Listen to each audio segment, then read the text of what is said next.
Дејноста на светите Климент и Наум придонела да се создаде ново културно и духовно интегративно јадро на македонците, кое освен традиционалното околу Солун, започнало се повеќе да гравитира околу Охридските краишта. Високообразовниот кадар, произлезен од Охридската книжевна школа, станал основа за издигнување на македонската елита, која постепено започнала да пројавува нови пројави за посебно политичко, културно и религијско самоорганизирање во Македонија, независно од Бугарија и од Византија.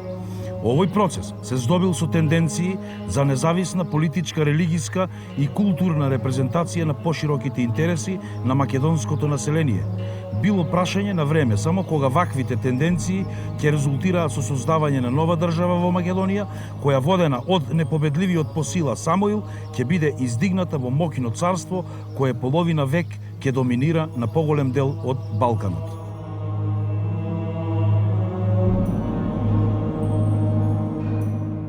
Поволниот амбиент за реализација на културните, социјалните и духовните тенденции на македонското население бил создаден по смртта на бугарскиот цар Петар во 969 година, што сериозно ја разнишала бугарската власт во Македонија.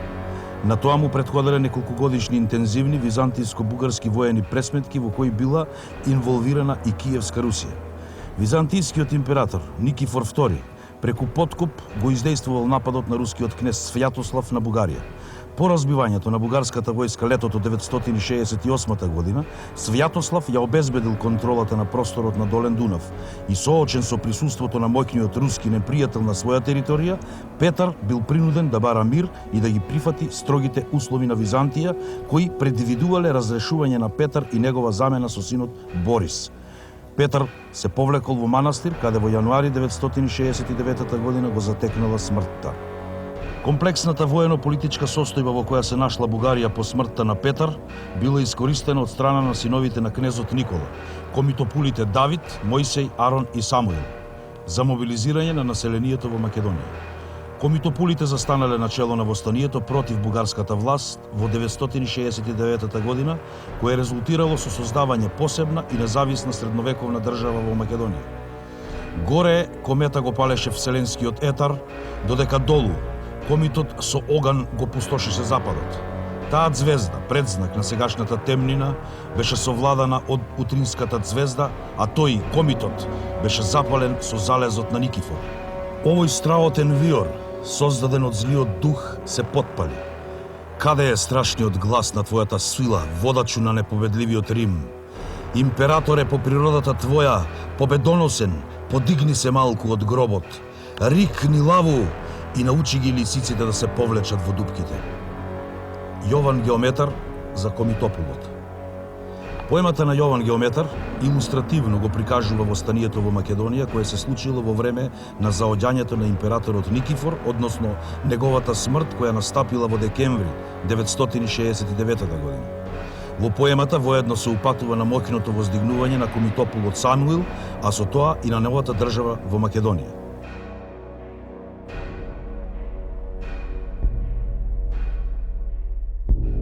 Византискиот двор веднаш се мобилизирал, испраќајќи ги синовите на бугарскиот цар Борис, Роман и Борис II, со задача да го спречат на тамошното напредување на комитополите. Борис II и Роман всушност се наоѓале во заточениство во Византија и делувале како своевидни марионети на византискиот двор. Всушност, тоа што Никифор се обидел да го постигне било оневозможувањето на отворање на нов фронт во Македонија во време кога паралелно со справувањето со Бугарија и растечките апетити на русите на Балканот, Византија била принудена да се ангажира и во средувањето на внатрешните немири. Ваквата постапка на Византија упатува на широките размери, кои за кратко време ги придобило восстанието во Македонија, што ги загрозувало не само бугарските, туку и византиските интереси. Мисијата на Борис и Роман имала неуспешен карактер, а за тоа придонел и обновениот продор на русите во Бугарија есента 969 година, што резултирало со воспоставување на руска хегемонија во северните бугарски области. Борис II, кој останал титуларен владетел во престолнината Преслав, бил принуден да го прифати руското суверенство. Византија, која не го антиципирала ваквиот развој на настаните, безуспешно се обидувала повторно да ги придобие Борис и Роман преку понудата за воспоставување династички бракови. Смртта на Никифор во декември 969 година дополнително ги усложнило византиско-бугарските односи. Од друга страна, ослабената бугарска држава истовремено, притисната и од Византија и од Русија, немала капацитет да го спречи воспоставувањето и етаблирањето на новиот државен субјект во Македонија. Ваквата состојба била искористена од комитопулите за зајакнување на државата. Јадрото на новиот политички ентитет го сочинувала поранешната Склавинија, Берзитија, со силно гравитирање кон Охридско-преспанските области. Тоа бил регионот каде што претходно биле концентрирани дејноста на светите Климент и Наум, како и богомилското движење, а тоа воедно биле и областите со кои најверојатно управувал комитот Никола. По отфрлањето на бугарската власт на овој македонски простор, комитопулите воспоставиле организирана воено-политичка и црковна власт, со што биле задоволени неопходните функционални елементи на новата држава во Македонија. Брзата консолидација на власта на комитопулите во југозападна Македонија имплицира дека тие во улога на нова владеачка елита наидувале на широка поддршка кај македонското население. Незасегнатоста на Македонија од воените действија била искористена од комитопулите за релативно брзо воспоставување на стабилна административна управа. Тие рамноправно раководеле со државата. При воспоставувањето на власта, комитопулите сигурно се подпиране на елитата произлезена од Охридската книжевна школа, како и онаа која своевремено била истисната од бугарската власт или пак во меѓувреме ја трансферирала лојалноста. Градот Преспа, кој се наоѓал на островот Ахил во Мала Преспа, бил промовиран во седиште на македонската држава, кое било определено и за седиште на независна црква. Со тоа, за релативно кратко време, во Македонија се етаблирала новата политичка и црковна елита, со што биле задоволени главните компоненти на државноста. Македонската држава ја продолжила екзистенцијата и по ликвидирањето на бугарското царство во 971 година од страна на Византија, што било проследено со симнувањето на царските обележја на Борис II. На тамошното обстојување на новата македонска држава било толерирано од страна на Византија, што упатува на веројатноста од постигнување на соодветен договор на комитопулите со византискиот двор. Молчењето на византиските автори за состојбите во Македонија по 969 година само ја потврдуваат ваквата реконструкција со оглед на штетата која обелоденувањето на договорот би ја причинила за имиџот на Византија. Тоа посебно се однесувало на нарушувањето на победничката слика за Јован I Цимиски 969-976 година, толку грижливо изградена од страна на византиските автори. Евидентно е дека настаните во Македонија и формирањето на новата држава во никој случај не смееле да го засенат триумфалното влегување на Јован Цимиски во Константинопол во 971 година како победник над русите и ликвидатор на бугарската држава. Формализирањето на односите на комитопулите со византискиот двор преку склучувањето на соодветен договор го овозможило независното делување на новата држава во Македонија, управувана од комитопулите. Несомнено, Византија се задоволила со успехот во ликвидирањето на бугарската држава, одложувајќи го справувањето со новиот политички ентитет на комитопулите во Македонија. Потврда за ваквата констатација е ангажманот на Византија од 971 година, фокусиран кон утврдувањето на одбраната кај планината Хемус и долен Дунав, кој ја исклучува територијата на југозападна Македонија. Ескоријалниот тактикон, составен во периодот 971 до 975 година, кој представува официјален регистер на византиската воена хиерархија во пограничните територии, покажува дека во воено-организацијска смисла Византија се погрижила да ја утврди власта во областите меѓу Хемос и долен Дунав, во Тракија, како и во јужна и југоисточна Македонија и Јадранското крајбрежје. Во однос на Македонија, Со воено-административната реорганизација на Византија бил опфатен стратегискиот појас помеѓу реката Стримон и Места, каде била формирана темата Нов Стримон, преку нејзиното издвојување од темата Стримон, како и областите северозападно од Солун, кои ги покривале новоформираната тема Друговитија, како и темите Бероја, односно Староверија, и Едеса, Воден, со седишта на стратезите лоцирани во истоимените македонски градови. Концентрацијата на византиската воена организација во северозападните области околу Солун несомнено била поврзана со поефикасното обезбедување на копнените рути, кои ги поврзувале овие територии со јадрото на новата македонска држава, кое било концентрирано околу Преспа. Тоа представува дополнителен индикатор за намерата на Византија поуспешно воено да се позиционира, што имплицира пак постоење на договор за формално разграничување на териториите кои биле под контрола на византискиот двор од една и на комитополите од друга страна. Всушност, императорот Цимиски бил принуден на дефанзивна стратегија поради граѓанската војна со Варда Склир на истокот. Меѓутоа, Византија го потценила новиот политички ентитет во Македонија, кој ги црпел посебноста, моќта и обстојбата од долговековните културно-историски традиции поврзани со македонската територија. Во отсуство на директни византиски сведоштва, единствениот извор кој дава известна светлина за развојот на состојбите во Македонија по востанието од 969 година се латинските автори. Тие ги регистрираат дипломатските контакти на двајца од комитополите при нивниот престој на дворот на германскиот император Отон I во Кведелинбург во 973 година. Нивниот престој бил искористен за меѓународна афирмација на македонската држава, што не ја исклучува и намерата за создавање своевиден антивизантиски сојуз. Ваквата дипломатска активност била комплементарна со подготовките на комитополите за планираните воени походи против Византија. Значењето на дипломатската активност на комитополите дошло до израз кон крајот на 10 век, кога во напорите за меѓународното легитимирање на државата Самуил се потпрел на Западната црква и на сојузништвата со западните европски земји. Во услови на значителна консолидација на државата, комитополите ја искористиле смртта на Јован Цимиски во 976 година за отфрлање на договорот со Византија. Поводот за формалното отврлање на договорот и обновувањето на воените акции бил изнајден во смртта на Цимиски. Скилица констатира дека комитополите се кренале на востанието веднаш по Цимискијевата смрт во 976 година и овие акции несомнено биле подолго време подготвувани, што резултирало со максимален ефект. За мошне кратко време, комитополите го прошириле територијалниот опсег на државата кон Јужна Македонија. И токму продорот на териториите кои дотогаш биле под византиска власт, го навеле Скилица да ги окарактеризира акциите на комитополите како востание или одметништво од Византија. Во реалноста, востанието не представувало ништо друго, туку отфрлање на договорот чие што дејствие за комитополите завршило со смртта на Цимиски, а што било проследено со територијално проширување на македонската држава. Истата 976 година следел и неуспешниот обид на детронизираниот бугарски цар Борис II и неговиот брат Роман по наводното бегство од византискиот двор да ја оспорат власта на комитополите. Борис II, ѓоамити, случајно загинал, додека Роман морал да се задоволи со релативно ниската политичка функција што му ја довериле комитополите.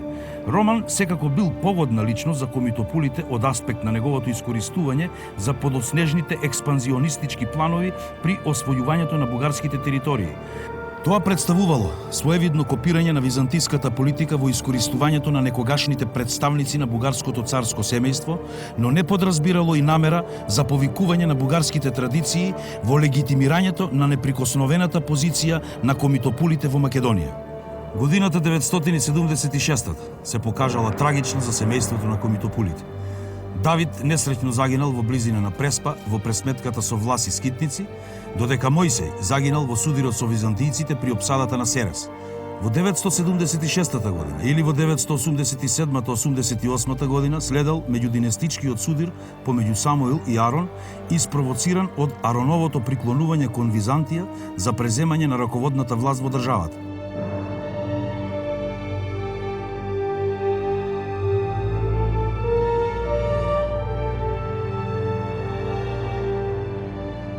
Меѓудинастичкиот судар бил проследен со ликвидација на целото Ароново семејство, освен неговиот син Јован Владислав, кој бил поштеден по заложба на Самуиловиот син Гаврило Радомир.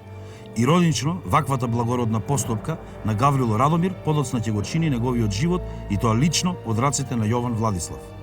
Станувајќи единствен владетел, Самуил Мошне брзо станал символ на моќта на македонската држава.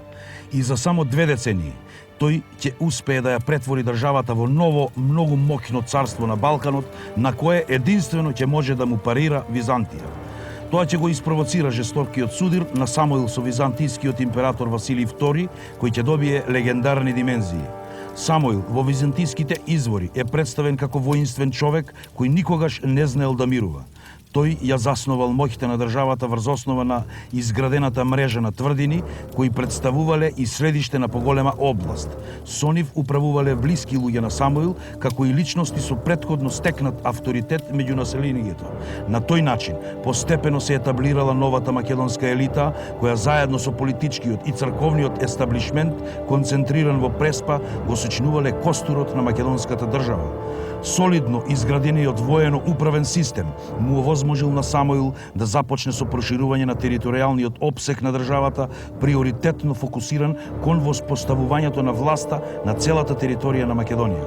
Во тој контекст, сосема логично произлегувала и концентрацијата на офанзивните напади на Самуил кон југ со тенденција за завладување на пошироката околина на Солун со крајна цел за земање и на самиот град.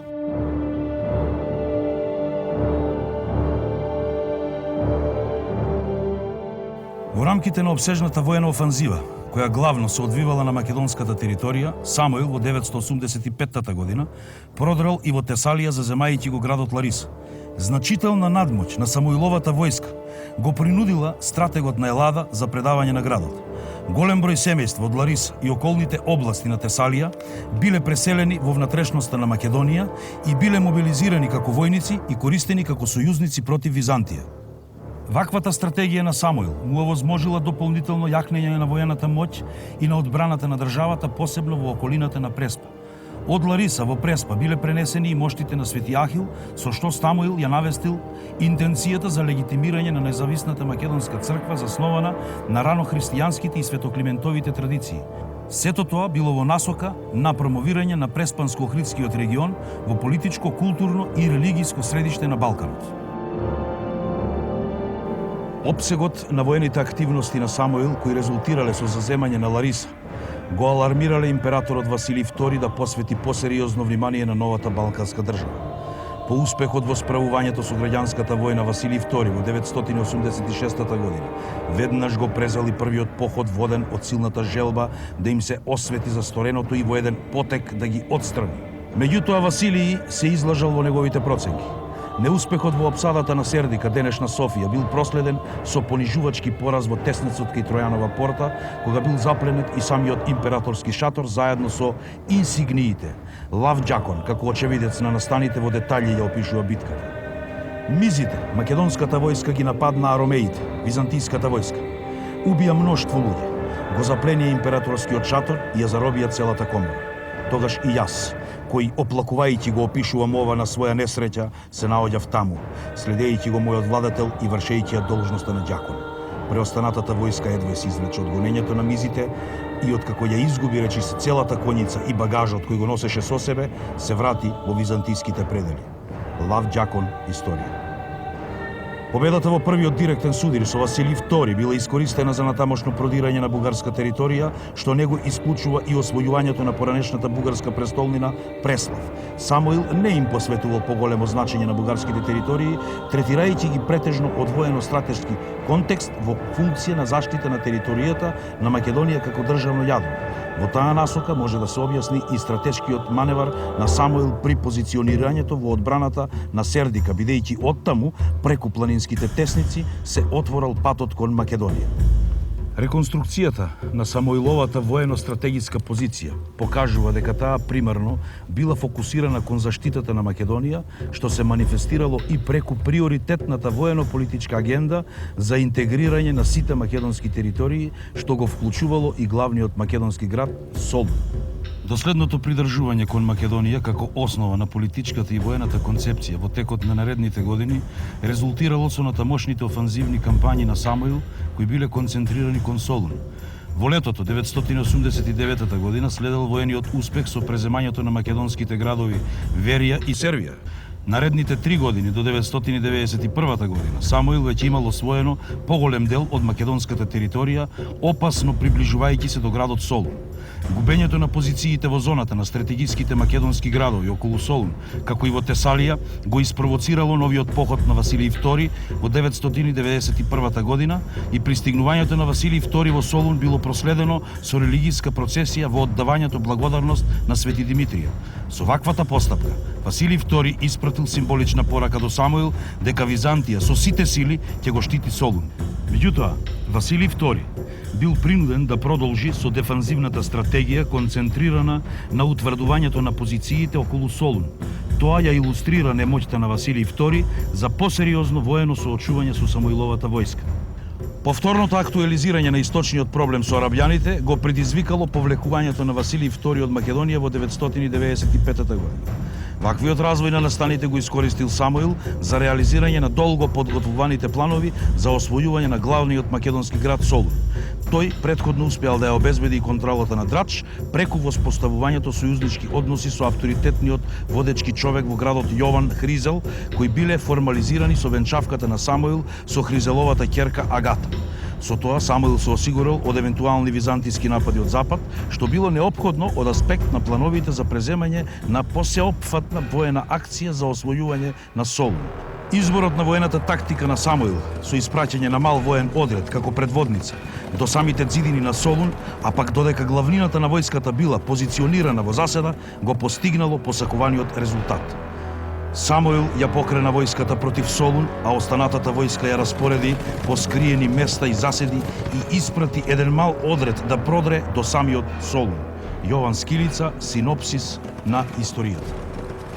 Испратената византијска војска, која сметала на лесно справување со испратениот одред, потпаднала во заседа и во директниот судир бил ликвидиран самиот дукс на градот, Григорий Таронит, а заробен неговиот син Ашот.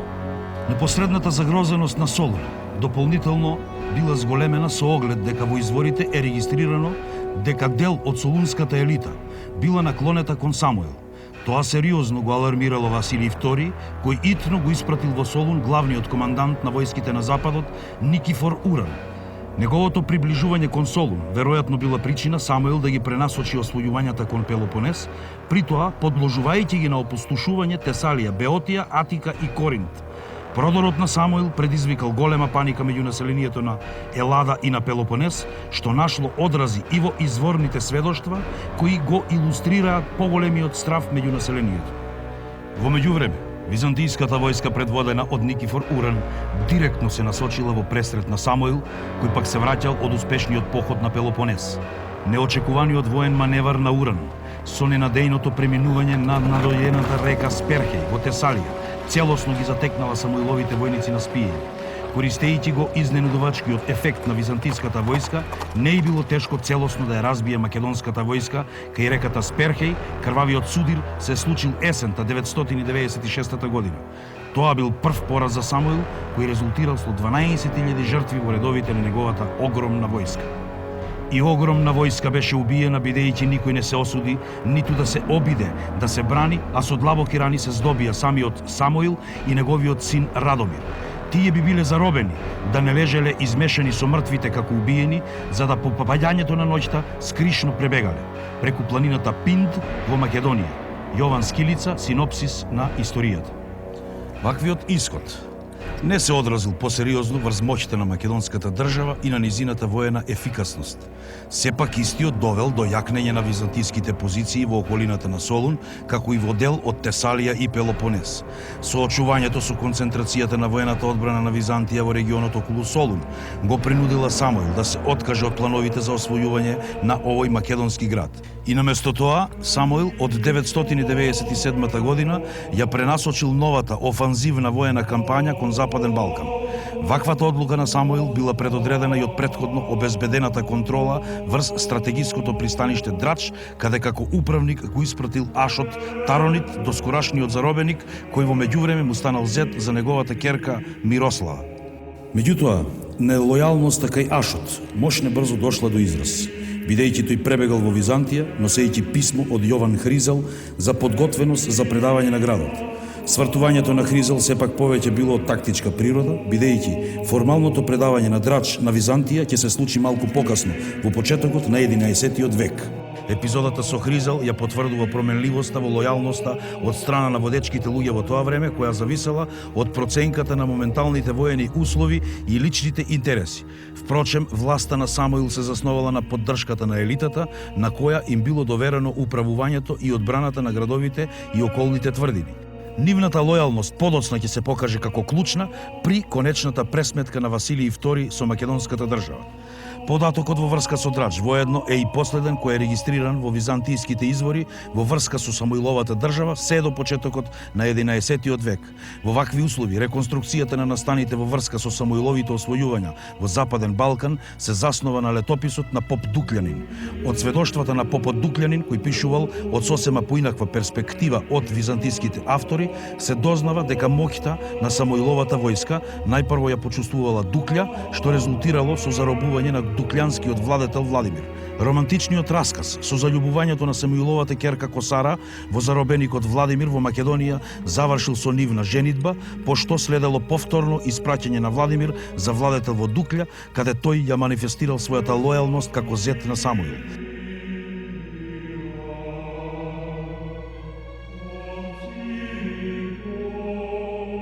На тамошниот поход на Самуил бил проследен со опустошување на Далматинското крајбрежје се до Задар, при што биле освоени и запалени градовите Котор, Дубровник и околните села. На враќање пак кон Македонија, Самуил со леснотија ја наметнал македонската власт во Босна, Рашка, денешна Србија, Захумје и Травунија, како и во еден дел од Албанија. Походот во Западен Балкан, покрај демонстрирањето на воената моќ, со освојувањето на нови територии, имал и стратегиска димензија од аспект на поефикасната заштита на внатрешноста на македонската држава.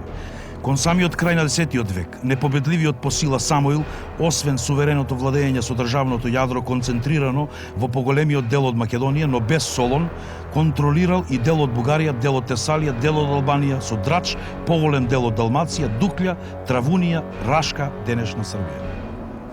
Непризнавањето на легитимитетот на моќната македонска држава од страна на Византија логично го довело Самуил во позиција да побара потпора од Западната црква. Традиционалните врски на Римската црква со Македонија, како и константната тенденција на Рим за воспоставување противтежа на Константинополската патриаршија на Балканот, го рефлектирале заемниот интерес за легитимирање на македонската држава и црква. Официјалното признавање на македонската црква најверојатно следело со благослов на римскиот папа Григорий V во периодот од 996 до 999 година, што резултирало со нејзиното издигнување во ранг на архиепископија.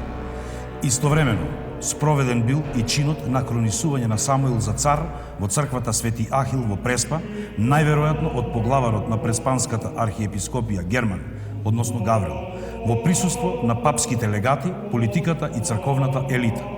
Трансферирањето на моштите на Свети Трифон од Котор, подигањето на цркви во Преспа, како и во ново промовираната простолнина во Охрид во почетокот на 11-тиот век, ја потврдуваат интенцијата на Самуил за претворање на овие македонски градови во религиски средишта на Балканот како противтежа на византискиот црковен естаблишмент. Обезбедениот меѓународен легитимитет на Самуил и неговото кронисување за цар кон крајот на 10 век логично ја предизвикало првата посериозна противофанзива на Византија. Византиските војски извршиле упад до Сердика, пошто следала и обсежната воена кампања која резултирала со враќање на градовите Голем и Мал Преслав и Плиска во 1001 година. Отсуството на било какво посериозно ангажирање во одбраната на овие бугарски територии потврдува дека тие за Самуил немале некое посебно значење, бидејќи неговата политичка и воена стратегија се засновала на заштитата на македонското државно јадро. Во таа насока била и силната одбрана кај Сердика, која била предодредена од фактот што овој град имал многу значајна улога во одбранбениот концепт на Самуил, заснован на утврдувањето на поширок појас контролиран од мрежа на тврдини. Позиционирањето на силната одбрана кај Сердика и Перник, заедно со формираниот систем на утврдувања, кои ги покривале и природните теснеци, било првенствено во функција на спречување на византиските продори во Македонија од правец на исток и од север.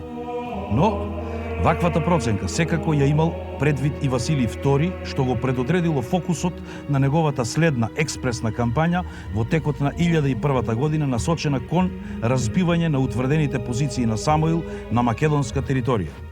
Прибегнувајќи кон добро проверената тактика, Василий II, тргнувајќи од Солун, го освоил градот Верија без борба, со претходно обезбеденото предавање на градот од тамошниот управник Добромир, во замена за стекнување висока византиска титула. Тоа не било случај во Сербија, каде жестокиот отпор на лојалниот Самоилов управник Николица бил совладан дури по неколкумесечна силна опсада на градот. По кратката експедиција во Тесалија, каде успеал да заземе неколку тврдини и да ги утврди византиските позиции, Василий по кратко опсадување го освоил македонскиот град Воден, по што се вратил во Солун. Хронолошкото совпаѓање на овие опсежни кампањи на Василий со формалниот чин на крунисувањето на Самуил за цар тешко дека било само коинциденција. По утврдување на позициите на просторот северозападно и јужно од Солун, со што ги пресекол стратегиските патишта кои ги поврзувале овие области со Преспа и Охрид, Василий II продолжил со систематско опколување на јадрото на македонската држава. Тоа несомнено го диктирало и силното утврдување на позициите на Самуил на клучните стратегиски локации кои воделе во Македонија. Ваквата стратегија го предодредила карактерот на војната кампања на Василий II, која започнала во 1002 година, со кој биле опфатени териториите на север. Успехот во преземањето на градот Видин по 8-месечната опсада било проследено со неговото утврдување и претворање во истурена база за натамошните продори на Василий II кон Македонија. Ваквиот поход имал и дипломатска димензија од аспект на обезбедувањето на сојузништвото со унгарскиот магнат Ахтум Ајтони. Василевиот дипломатски маневар може да се објасни и со претходно воспоставеното сојузништво на Самуил со Унгарија, кое било формализирано со женитбата на Гаврило Радомир со унгарска принцеза. И поради тоа сосема разбирлива била воената контраофанзива на Самуил кон Андријанопол Одрин истата 1002 година, која несомнено имала за цел да го дефокусира византискиот император од неговите планови за напад на македонската територија. Походот кон Андријанопол воедно ги илустрира нестабилните позиции на Византија, токму тоа што Самуил претендирал да го демонстрира со кампањата. По обезбеденото унгарско сојузништво и утврдувањето на Видин, Василий II во 1004 година се спуштил кон југ, реализирајќи ја главната воена цел освојувањето на Скопје. Градот бил предаден од тамошниот управник Роман, синот на бугарскиот цар Петар, со што тој ја демонстрирал својата нелојалност кон Самуил. Меѓутоа, овој поход на византискиот император не бил насочен кон дефинитивна пресметка со Самуил и кон ликвидирање на македонската држава. За ваквиот потфат Василий II евидентно не бил подготвен, ниту пак воопшто претендирал да го реализира. Тој се повлекол преку Филипопол во Константинопол, попатно безуспешно обидувајќи се да го преземе градот Перник, кој бил силно бранет од Самуиловиот лојален управник Кракра. Кампањите на Василий II покажале дека клучниот фактор за успехот на Византија при преземањето на македонските градови бил обезбедувањето на поддршката на политичка и воена елита преку понудата на богати византиски титули кои носеле престиж. Истоветната византиска стратегија резултирала и со успех при трансферирањето на лојалноста од водечките луѓе на Драч во 1005 година. На тој начин Византија до 1005 година обезбедила контрола на стратегискиот појас од Солун до Драч, истовремено заобиколувајќи ја македонската држава од правец на север и од исток. Обезбеденото сојузништво на Василий II со Унгарија и со Венеција воедно го лишило Самуил од можноста да се потпре на дипломатијата како средство за парирање на воените кампањи на Византија. Јахја Антиохијски констатира дека во 1005 година, по 4-годишно војување, Василий II извојувал целосна победа и користејќи го бегањето на Самуил пред него, завладеал со многу тврдини, едни разрушувајќи ги, други задржувајќи ги за себе. Иако Јован Скилица говори за континуирани годишни воени кампањи на Василий II против Самуил од 1005 година, во наредните 10 години не е регистриран никаков конкретен воен судир помеѓу Византија и Македонија.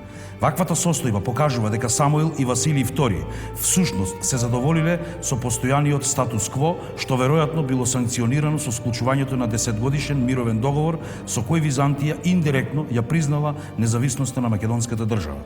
Молчењето на византиските извори за ваквиот предпоставен договор е разбирлив и само ја потврдува нивната доследност. Станувало збор за истото прикривање, како и на договорот меѓу комитопулите и Јован Цимиски, со кој се толерирало независното екзистирање на македонската држава во периодот од 971 до 976 година. Од аспект на Самуил, договорот со Василий му обезбедувал зачувување на јадрото на македонската држава, што било негова приоритетна агенда и ги одразувало интересите на елитата и на мнозинското македонско население.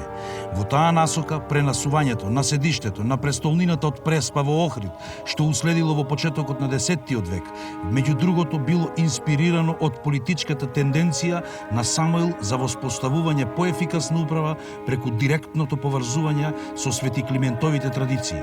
Тоа воедно било направено во функција на соодветно парирање на византиската црковна реорганизација во рамките на која посебно истакната позиција добила црквата во Драч.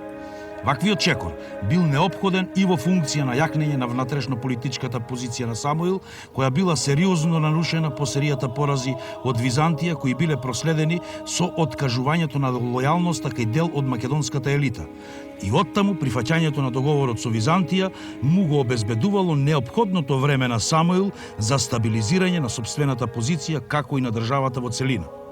Големото богатство кое византиските војски го заплениле во државниот трезор по освојувањето на Охрид во 1080 година, меѓу кои било и огромната количина на злато и круни од бисери, е индикатор за силниот просперитет на државата. На воен план Самуил успеал да мобилизира безбројна фаланга, што ја илустрира подготвеноста на секој начин да му се спротивстави на Василий II. 10-годишниот период на релативен мир Самуил несомнено го искористил и за утврдување на пограничните области на македонската држава во функција на јакнењето на одбраната. Скудното сведештво на Скилица за периодот од 1005 до 1014 година не исклучува и повремени судири, но нивниот карактер немал капацитет за нарушување на предпоставениот договор со Византија. Фактот што Скопје, како и некои македонски тврдини, повторно се нашле под контрола на Самуил пред 1014 година, не подразбира дека се случиле директни воени пресметки. Тоа може да се објасни со значителното стабилизирање на позицијата и угледот на Самуил во државата, што се одразило врз повторното трансферирање на лојалноста кај македонската елита, на која Византија им ја доверила управата на македонските градови и тврдини. Тоа, впрочем, и го навело Скилица, иако тенденциозно го премолчал овој период, посебно внимание да посвети на осудувањето на постапките со предавањето на градовите на водечките луѓе, а кекавмен да советува дека ним никогаш не треба да им се верува. Ваквиот развој на настаните секако бил причина зошто Василий II веднаш по истекот на договорот во 1014 година се решил на демонстрација на воена сила против Самуил. Антиципирајќи ги потенцијалните напади на Византија по истекот на договорот, Самуил од своја страна дополнително ги утврдил пограничните области, особено природните стратегиски теснини кои воделе во внатрешноста на Македонија. Летото 1014 година, кога императорот Василий II претендирал да навлезе во внатрешноста на Македонија, бил изненаден кога наишол на поставената преграда кај теснината Клидион, каде се доближуваат планините Беласица и Огражден, пошто планирал да се повлече. Колебливоста на Василий II во однос на продолжувањето на походот упатува на неподготвеноста за директното соочување со Самуил, што имплицира дека неговата намера била повеќе демонстрација на воена сила и стекнување богатства и престиж. Единствено по сугестијата на искусниот стратег Нихифор Ксифија Василий II се решил да ја искористи шансата за нанесување на удар на Самуил. Стратегиската тактика со заобиколувањето на Беласица и напад од заднината од страна на Ксифија му обезбедила на Василий простор за разбивање на одбраната на преградата. Жестоката битка што следела на 29 јули 1014 година на подножјето на планината Беласица завршила со трагични последици за Самуиловата војска, со изворно регистрирани 14 до 15 илјади заробеници. Многу ми нападнаа, а уште повеќе потпаднаа во робство, додека Самуил едвај успеа да избегне опасноста благодарејќи на помошта на синот, кој храбро ги одбиваше напаѓачите и го стави на конј, го одведе во тврдината наречена Прилеп. Јован Скилица, синопсис на историјата. Наспроти големата победа кај Беласица, Василий II сепак не се решил на конечна пресметка со Самуил во насока на ликвидирање на македонската држава. Проценувајќи дека нема да може да го освои добро утврдениот град Струмица и покрај успехот во преземањето на блиската тврдина Мацукион, Василий II се решил да се повлече во Солун. Тоа му го овозможил продорот на солунскиот дукс Теофилакт Вотанијат во близина на Струмица, кој во меѓувреме извојувал победа на дел од македонската војска предводена од Несторица, која требало да го дефокусира воениот продор на Василий II. Меѓутоа, ненадејната заседа и ликвидацијата на солунскиот дукс Теофилакт Вотанијат, кој требало да го осигура безбедниот продор на Василий II до Солун, толку го разгневиле императорот што наредил ослепување на сите заробени војници кај Беласица. Нареди секоја група од 100 ослепени да ја води еден едноок и ги испрати кон Самуил. Јован Скилица, синопсис на историјата.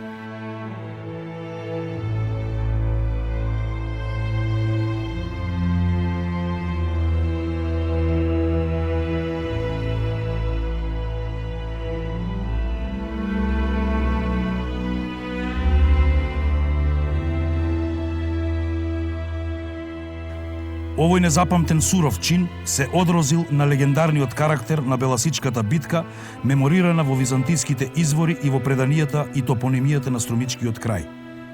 Имињата на селата Водочница, Костурино и другите преданија и легенди представуваат неспорна асоциација за некогашниот крвав судир меѓу Самуил и Василий II. Трагичната гледка на илјадниците ослепени војници биле претешки за Самуил. Гледајќи ги како надоаѓаат во толкав број и поредок и не поднесувајќи ја несреќата храбро и воздржано, добил вртоглавица, несвест и паднал на земја. Присутните со вода и мириси му ја повратија свеста и тој малку се опорави. Повраќајќи се, побара да се напие ладна вода. Земајќи ја, испивајќи ја, доби срцев удар и подвадена умре. Јован Скилица, синопсис на историјата. Тоа се случило во октомври 1014 година. Самуил бил погребан во царската гробница во Преспа, веројатно кај црквата Свети Ахил.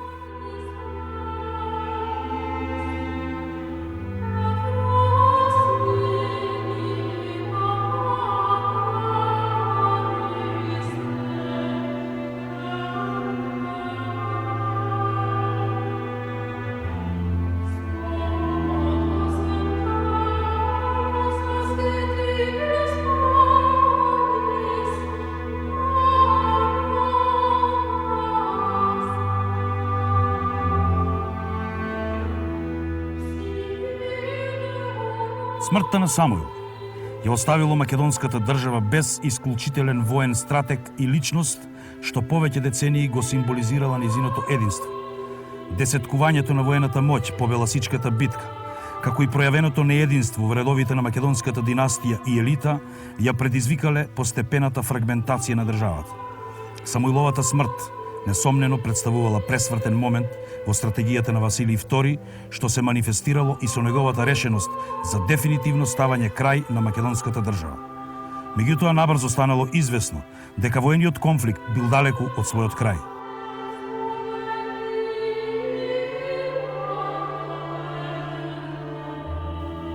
Наследникот на царскиот престол, Гаврил Радомир, 1014-2015, иако се одликувал со неспорна храброст и со воена опитност, не бил во состојба да ја обедини елитата околу себе.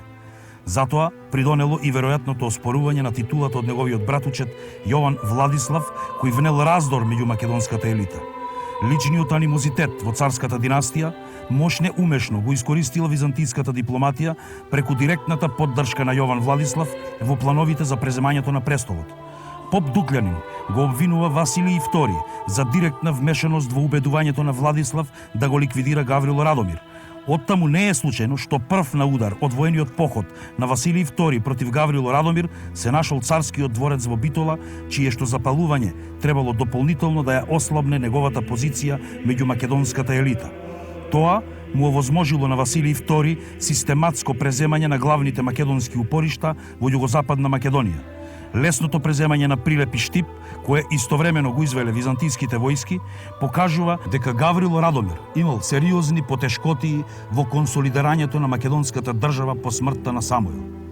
Неуспехот на Василий II во освојувањето на Воден кон крајот на 1014 година покажало дека Гаврило Радомир се уште располагал со маневарски простор за да парира на офанзивните продори на Византија.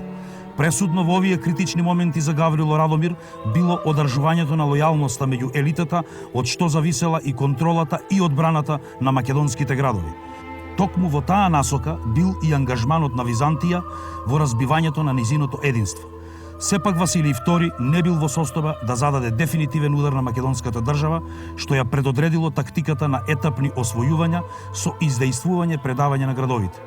Пролетта 1015 година бил предаден Воден, летото истата година и Меглен, при што биле заробени блиски луѓе на Гаврило Радомир. Есента 1015 година царот Гаврило Радомир бил убиен. Иронијата била таква што тој бил ликвидиран лично од раката на својот братучет Јован Владислав. И не исполнувајќи ни една година беше убиен за време на лов од Јован Владислав, Ароновиот син, кого тој, кога требало да биде ликвидиран, го спасил од смртта. Јован Скилица, синопсис на историјата. Меѓутоа веднаш, по преземањето на царската титула, Јован Владислав 1015 до 1018 се дистанцирал од Византија, што се манифестирало преку неговото континуирано воено спротивставување на Василий II. Евидентниот неуспех на Владислав ја легитимира својата царска власт кај поголемиот дел од македонската елита, сериозно го нарушува кохезивниот елемент на државата и се одразува врз отсуството на посериозен отпор на освојувачките налети на Византија. Византискиот император својот гнев го изразил преку продорот во Пелагонија и ослепувањето на заробениците при кампањата. Ваквата постапка требало да влијае деморализирачки врз македонското население при продорот на Василий II во самото срце на државата, кога тој успеал да ја освои престолнината во Охрид, но не и самата тврдина. Сепак, освојувањето на Охрид без тврдината не го обезбедило конечниот слом на државата. Василий наредните 3 години бил принуден да го напаѓа силно изградениот систем на утврдувања, заснуван на мрежа од тврдини околу градовите, кои поради силниот отпор на водечките луѓе и мотивираноста на населението се покажал како тешко совладлив. Дури откако во обидот за преземање против ованзива кон Драч во февруари 1018 година загинал царот Јован Владислав, за Василий II се отворила шанса за ставање крај на македонската држава. Сериозното несогласување што следало околу наследството на царската титула во династичкото семејство и помеѓу македонската елита конечно го довело Василий II во позиција да ги диктира условите на предавање. Тоа било под принуда прифатено од вдовицата на Владислав Марија и од царското семејство, како и од најлојалните македонски управници во клучните упоришта. На тој начин во 1018 година дефинитивно била ликвидирана македонската држава, што било проследено со восстановување на византијска власт над целата нејзина територија.